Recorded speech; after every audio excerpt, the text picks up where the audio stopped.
Hello' নমস্কাৰ সকলোকে স্বাগতম জনাইছোঁ। আজি পুনৰ মই যতীন মিলি আহিছোঁ, যতীন মিলি অফিচিয়েল ইউটিউব চেনেল। আমি সকলোৱে জানো আৰু আমি সকলোৱে একমুখে কওঁ, দৌৰি দৌৰি যাম অসমীয়া চিনেমা চাম। জুবিন গাৰ্গৰ মিছন চাইনাৰ পৰাই আচলতে উদ্ভৱ হৈছে তেনে পৰিৱেশ অসমীয়া চলচ্চিত্ৰ জগতত।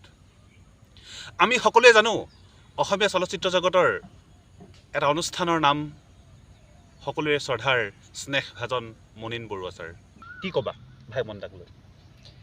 প্ৰথমতে ধন্যবাদ জনাইছোঁ আপোনাক ছাৰ, আপোনাৰ এই যতীন মিলি অফিচিয়েল চেনেলটোলৈ আমাৰ দুজনকে মতাৰ বাবে। যিহেতু আমি একেলগে বহিব পাৰিছোঁ ভাইমন দা চিনেমাখনৰ কাৰণে, থেংক ইউ ভাইমন দা। ভাইমন দাৰ লগত জড়িত হ'বলৈ পালোঁ। বৰ্তমানটো এতিয়া চলি আছে অকল ভাইমন দাই চলি আছে। ভাইমন দাক লৈ কি ক'ম আৰু, আমাৰ অভিজ্ঞতা বুলিবলৈ আমি কেনেকৈ জড়িত হ'লোঁ সেইটো ক'ব বিচাৰিছোঁ। মানে প্ৰথমতে আমাৰ অডিশ্যন হৈছিলে, অডিশ্যন হ'ল, তাৰপৰা অডিশ্যনৰ যোগে চিলেক্ট হ'লোঁ। চিলেক্ট হৈ মই কৰিবলৈ পালোঁ। তাৰপৰা কিছুদিনৰ পিছত ফোন আহিল প্ৰডাকশ্যনৰ পৰা যে তুমি ভাইমন দা নামৰ চিনেমাখনত মানে দিগন্ত ভাৰতীৰ ৰোলটোৰ কাৰণে চিলেক্ট হৈছা, তুমি আহি যোৱা। আমাৰ বন্ধু চিৰঞ্জীৱ টিকেন বুলি মাতোঁ আমি, টিকেনো তেনেকৈ অডিশ্যনৰ যোগেদি ভাইমন দাত সুবিধা পাইছে। কাৰ চৰিত্ৰত অভিনয় কৰিছে? হেমন্ত ৰিজুদাৰ লগৰ হয়। ভাইমন দাৰ পুতেকৰ লগৰ চৰিত্ৰ। তেনেকৈ জড়িত হ'বলৈ পালোঁ আৰু খুব ভাল লাগিছে। এইটো মানে এনেকুৱা এখন ডাঙৰ মানে ছবিৰ লগত জড়িত হ'বলৈ পাই, মানে অকণমানে ওলাইছোঁ বা ডাঙৰকৈ ওলাইছোঁ সিমান ডাঙৰ কথা নহয়, কিন্তু জড়িত যে হ'বলৈ পালোঁ। এখন মানে আমাৰ থাকি যাব এখন চিনেমা এখন, সেই তেনেকুৱা এখন চিনেমাত আমাৰ নামটো যে জড়িত হ'বলৈ পালে তাৰ বাবে মানে সুখী আৰু বহুত। আৰু তাতে প্ৰথমবাৰৰ বাবে মই বোলছবিত ইমান ডাঙৰ পৰ্দাত ওলাইছোঁ। আমি নাটক কৰোঁ, শ্বৰ্ট ফিল্মো কৰিছোঁ, কিন্তু এনেকৈ ডাঙৰ চিনেমাত মই কৰি পোৱা নাই। টিকেনে কৰিছে, কিন্তু মোৰ প্ৰথম হয়। তোমাৰ আগৰ পৰা অভিজ্ঞতা আছে, ইতিমধ্যে তোমাৰ বন্ধু ৰন্তু ভূঞাই জনাইছে। তোমাৰ এই ডাঙৰ যিটো কেমেৰাৰ সন্মুখৰ যি তোমাৰ অভিজ্ঞতা, সেই অভিজ্ঞতা সম্পৰ্কে অলপ কোৱাচোন। ভাইমন দাখনত আচলতে কৰিবলৈ পাই মই যথেষ্ট সুখীয়ে। ৰন্টুৱে কোৱাদৰে আমাৰ যোৰহাটতে অডিশ্যন হৈছিলে, অডিশ্যন লৈ পেলাই তেনেকৈ চিলেক্ট হ'লোঁ। তাৰপিছত যেতিয়া শ্বুটিঙত গৈছোঁ, মানে ইমান এটা ডাঙৰ টীম হয় আৰু তেনেকৈ যদিও কেমেৰাত কাম কৰিছোঁ, দুই এটা সৰু সুৰা কাম কৰিছোঁ, কিন্তু মানে তেনেকৈ এই ভাইমন দাৰ নামটোৱেই আচলতে এটা বেলেগ মানে নাম।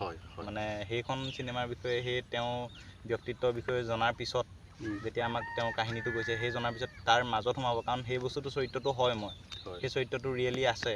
গতিকে সেই তেনেকুৱা ধৰণে কৰিব লগা হৈছে, সেইবিলাকত অলপ কষ্ট হয়। গতিকে সেই মানুহজন, কাৰণ মই কৰা চৰিত্ৰটো মানুহজন আছে, তেওঁলোকে চাব। সেইটোত আৰু আমাৰ ভয়, তেওঁলোকে যদি বেয়া পায় আমি ছাকচেছ নহয়। তেওঁৰ নিচিনা কৰিব পাৰিছোঁ নে নাই সেইবিলাক হয়তো তেওঁলোকে ক'ব।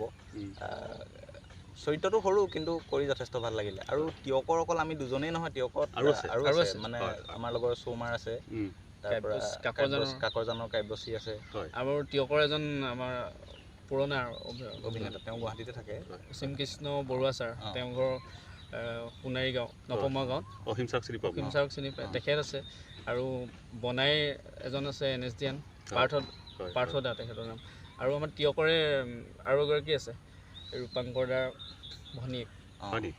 ভাইমন দা বোলছবিত আৰু কেইবাগৰাকী তিয়কৰ সুদক্ষ অভিনেতাই অভিনয় কৰিছে। আমি তেখেতসকলকো অভিনন্দন জ্ঞাপন কৰিছোঁ আৰু আশা কৰিম তিয়কৰ যি সাংস্কৃতিক ক্ষেত্ৰ, সেই সাংস্কৃতিক ক্ষেত্ৰখন আৰু বিশাল হৈ পৰক। বাকী এইবাৰ আহিছোঁ শ্বুটিঙৰ সময়ত কিবা ভাল লগা কিবা স্মৃতি আছে নেকি, অলপ হাঁহিৰ খোৰাক যোগাব পৰা? ভাইমনৰ শ্বুটিঙৰ মোৰ এটা চিন আছিলে, সেইটো মানে দেখিছোঁ চাগে অকণমান তৰ্কাতৰ্কি হয়। জুবিন গাৰ্গ থাকে, দিগন্ত ভাৰতী থাকে, পবিত্ৰ মাৰ্ঘেৰিটা থাকে, ৰিজু থাকে, আৰু দুটা চৰিত্ৰ আছিলে, মই নামটো পাহৰিছোঁ। এই আমাৰ যেতিয়া আমিতো আমাৰ চিন যোনকেইদিন আছে মই সেইকেইটা কথাই ক'ব পাৰিম বাৰু। চিনটোত প্ৰথম গৈয়ে কৰিছোঁ, এইটো নাৰ্ভাছ হৈছে, এইটো কিছুমান কাট হৈছে, আকৌ কাট। আমাক মানে সেই যেতিয়া পাৰ্টি কৰোঁ তেতিয়া বাকী দিয়ে ন, এইটো ক'ল্ড ড্ৰিংকছ মানে 4টামান শেষ হ'ল, আমি খাওঁতে তেনেকুৱা হয়, মানে ৰিটেক হৈ থাকে। তাৰপৰা খাওঁ, আকৌ তেনেকৈ 4-5টামান ক'ল্ড ড্ৰিংকছ শেষ হ'ল। নাৰ্ভাছ হৈছিলে নি? প্ৰথমটো নাৰ্ভাছ হৈছোঁ আমি, প্ৰথম নাৰ্ভাছ হৈছোঁ, যিটো আমি ৱাইনটো মানে এইটো খাই থাকিব লাগে মদটো।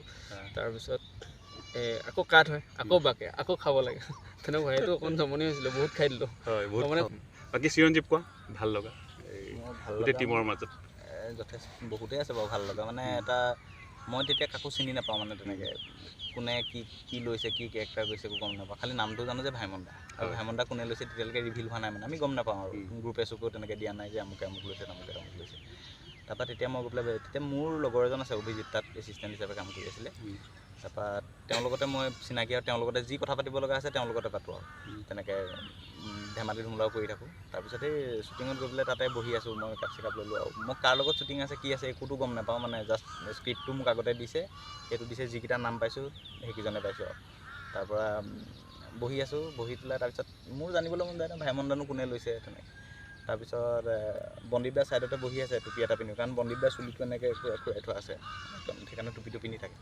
তাৰপিছত অভি আহিছে মোক সেই অভি সুধিছে এইফালে আহোঁচোন এই হেৰি নহয় ভাইমন দা কেৰেক্টাৰটো কোনে কৰিছে তাৰপিছত সৰুকৈ সুধিছে সি কৈছে এই বন্দীপ দা আকৌ তাৰপিছত মই বোলো বন্দীপ দা নাই তাৰপিছত মই তেতিয়া কৈছোঁ আপুনি কৰিছে তাৰপিছত তেতিয়া গম পাইছোঁ যে ভাইমন দাত তেওঁ কৰিছে মানে ধৰিব পৰা নাই আৰু মেকআপ চেকআপ নল'লেকৈ তাৰপিছত যেতিয়া মই লাষ্টত যেতিয়া আমাৰ একদম ক্লাইমেক্সৰ চিনটো যেতিয়া একেলগে শ্বুটিং হৈছে যেতিয়া মই তেওঁক দেখিছোঁ তাৰপিছত আমাৰ আগত বহুত শ্বুটিং হৈ গ'ল তাৰপিছত যেতিয়া তেওঁ এণ্ট্ৰিটো মাৰিছে তেতিয়া দেখিছোঁ সম্পূৰ্ণ একেই মানে একেই লাগিছে আৰু দেখিবলৈ মেকআপ চেকআপ কৰি দিয়াৰ পিছত তাৰ আগলৈকে ধৰিব পৰা নাই এতিয়া সেই এখন চিনেমাৰ জৰিয়তেতো প্ৰায়খিনি মানে নতুনেই অভিনেতা অভিনেত্ৰীয়ে জড়িত আছে সকলো নতুন পুৰণা খুব কমেই আছে 4-5জনমান আছে নেকি বাকী সম্পূৰ্ণ নিউ টিম ন নতুন কেমেৰাৰ আগত সকলো নতুন পাছত কেমেৰাৰ পিছত যোনখিনিহে পুৰণা আছে তেওঁলোক বহুত অভিজ্ঞ আছে কেমেৰাৰ আগৰ প্ৰায়খিনি নতুনেই আমি নতুনেই দেখিছোঁ প্ৰিয় বন্ধুসকল সঁচাকৈ ভাইমন দা বোলছবিৰ জৰিয়তে এক নতুনত্বতা আনিছে অসমীয়া চলচ্চিত্ৰ উদ্যোগলৈ বিশেষকৈ এইবাৰ ইতিমধ্যে উল্লেখ কৰিছেই ইয়াত অভিনয় কৰা প্ৰতিগৰাকী অভিনেতা অভিনেত্ৰী আচলতে নতুন মুখ সঁচাকৈ এটা ভাল লগা খবৰ এয়া এটা যোগাত্মক এটা দিশ বুলি আমি উল্লেখ কৰিব পাৰোঁ ইয়াৰ পিছতে মই জানিব বিচাৰিম অসমীয়া চলচ্চিত্ৰ জগতৰ প্ৰথমখন বায়'পিক হৈছে জীৱনভিত্তিক বাস্তৱ মানে চলচ্চিত্ৰ হৈছে ভাইমন দা পৰৱৰ্তী সময়ত আৰু তেনেকুৱা বায়'পিক আমি কথাছবি আশা কৰিব পাৰোঁনে বা ভাবিব পাৰোঁনে ভাবিব পাৰি আচলতে মানে বায়'পিক বনাবলৈ এতিয়া অসমত বহুত কেইজন ব্যক্তি আছে মানে ডক্টৰ ভূপেন হাজৰিকাৰ পৰা আদি কৰি ভূপেন হাজৰিকাৰ যিটো জাৰ্ণি হয় তাৰপৰা লক্ষ্মীনাথ বেজবৰুৱা পিনে আমাৰ আৰু বিষ্ণু ৰাভা প্ৰসাদ ৰাভাদেৱৰ আকৌ ৰূপপ্ৰসাদ আৰু একেবাৰে শেষলৈ জুবিন গাৰ্গলৈকে এতিয়াতো এতিয়া জুবিন গাৰ্গৰ কথাটো ফেচবুকে দিয়া আছে বহুতে কৈছে মই ইনভেষ্ট কৰিম মানে চবে শ্বেয়াৰ কৰি আছে জনে দিছিলে পষ্ট মানে তেওঁ জীৱিত অৱস্থাতে এইটো সন্মান এটা হয় ন মৃত্যুৰ পিছত গম নাপাব জীৱিত অৱস্থাতে প্ৰথম বায়'পিকখন জুবিন গাৰ্গৰ বনিব লাগে মানে ফেচবুকত চৰ্চা হৈ আছে এইকেইদিন আমি শশাংক সমীৰৰ বহুত গান শুনিছোঁ বহুত এইবাৰ ভাইমন দাত কাহিনী চিত্ৰনাট্য সংলাপ আৰু পৰিচালনাৰে যি এক নিজৰ দক্ষতা প্ৰদৰ্শন কৰিলে সঁচাকৈ প্ৰশংসনীয় আৰু গতিকে গোটেই ভাইমন দাক লৈ শশাংক সমীৰৰ বিষয়ে কি ক'বা চিৰঞ্জীৱ আচলতে শশাংক দাৰ এই সফলতাটো এদিনীয়া সফলতা নহয় হয় 4-5 বছৰ এটা কষ্ট আৰু এটা টিম ৱৰ্কত কাম কৰি আছে তেওঁলোকে মানে এনেকুৱা নহয় যে ময়ে কৰিছোঁ কেৱল ময়ে কৰিম সকলোকে কামবিলাক ভগাই দিয়া হৈছে সকলোৱে নিজৰ ভাগে কাম কৰিছে সকলোৱে নিজৰ ডেডিকেশ্যন দি কাম কৰিছে নিজৰ সম্পূৰ্ণ তাত ত্যাগ আছে মানে সেই ত্যাগটোৰ ফলতহে সেই 2 ঘণ্টা 40 মিনিটৰ যিখন চিনেমা সেই চিনেমাখন পৰ্দাত ধুনীয়াকৈ ওলাইছে মানে এনেকুৱা হ'ব পাৰে মানুহে ভাবিব পাৰে যে চিনেমাখন মানে আজিকালি এনেকুৱা হয় এমাহ শ্বুটিং কৰি পেলাই এমাহ এডিটিং ডাবিং কমপ্লিট কৰি পেলাই 3 মাহৰ পিছতে চিনেমাখন উলিয়াই দিব পাৰে কিন্তু নহয় এখন চিনেমা আমাৰ শ্বুটিঙো এবছৰ আগত কমপ্লিট হৈ গ'ল তাৰ পিছতো আকৌ ৰিশ্বুট হৈছে বুলি কৈছে ৰিশ্বুট হৈছে মানে বন্দীপ দাই আকৌ ৰিপিট চুলি কাটিব লগা হৈছে মানে আকৌ এটা শ্বুট থাকি গ'ল কাৰণে আকৌ চুলি কাটিব লগা হৈছে সেই তেনেকুৱা পৰ্যায় হৈছে মানে ক'তো মানে অকণো খুটি নাটি ৰখা নাই ৰখা আৰু তুমি চুটি ছবি এখনৰ কাম কৰি আছা সেই বিষয়ে অলপ কোৱাচোন দৰ্শকসকলৰ কাৰণে চুটি ছবি এখন আমি কৰি আছোঁ 6 মাহমান হৈছে আৰু কৰি থকা চুটি ছবিখন ৰাইজে চাই ভাল পাব বুলি ভাবিছোঁ মানে নিজৰ ফালৰ পৰা যিমান পাৰোঁ দিবলৈ ট্ৰাই কৰিছোঁ ৰনটো আছে সেইখনত আমি তিয়কৰ কেইজনমান আৰু আটাইতকৈ ডাঙৰ কথা ভাইমন দাত থকাই 4জন আছে 4জন বাকী দুগৰাকীৰ নাম কাব্যশ্ৰী আৰু কাব্যশ্ৰী হাজৰিকা কমাহাটলৈ হয় তাই তেওঁ ভাইমন বৰ্তাৰ জীয়েকৰ আৰু এইফালে আমাৰ আছে ৰূপ কি নাম নহয় হেৰি এইটো মানে ভাইমন দাত সি এই টিকেট ব্লেকাৰ কেৰেক্টাৰটো কৰিছে হয় নি টিকেট ব্লেকাৰৰ কেৰেক্টাৰ জাষ্ট এটা চিন আছে একদম সেই চিনটোতে সি ফালি দিছে আৰু অকণমান চিনটোতে সেই মানে মানুহে সেইটো চিনি পাইছে মানে যিসকল শুভাকাংক্ষীয়ে চাই আছে এই মুহূৰ্তত শুভাকাংক্ষীসকলক কি ক'বা শ্ৰোতা দৰ্শকসকলক কি ক'বা মানে ভাইমন দা মই এটাই ক'ম যিহেতু ভাইমন দা চিনেমাখন বহুতে চালেই আৰু যিসকলে চোৱা নাই তেওঁলোক আহক মানে ভাইমন দা চিনেমাখন এনেকুৱা মানে সকলোৱে বহি চাব পাৰে হয় মানে একেবাৰে সৰু ল'ৰাটোৰ পৰা মানে ডাঙৰলৈকে আৰু তাত মানে দুভাগ সকলোৱে সোৱাদ পাব এটা এজ আছে আমি সোৱাদ পাম সেই জুবিন গাৰ্গহঁতৰ লগত কেনেকৈ জড়িত হ'ল ভাইমন দা তাৰ আগৰখিনি সেই সময়ত বোৱাৰী পিতা পুত্ৰ এনেকৈ সেই পুৰণা চিনেমাখিনিৰ লগত জড়িত মানুহখিনি সেই সময়ৰ মানুহখিনিয়ে মানে তেওঁলোকে সেই চিনেমাখনত চালে গম পাব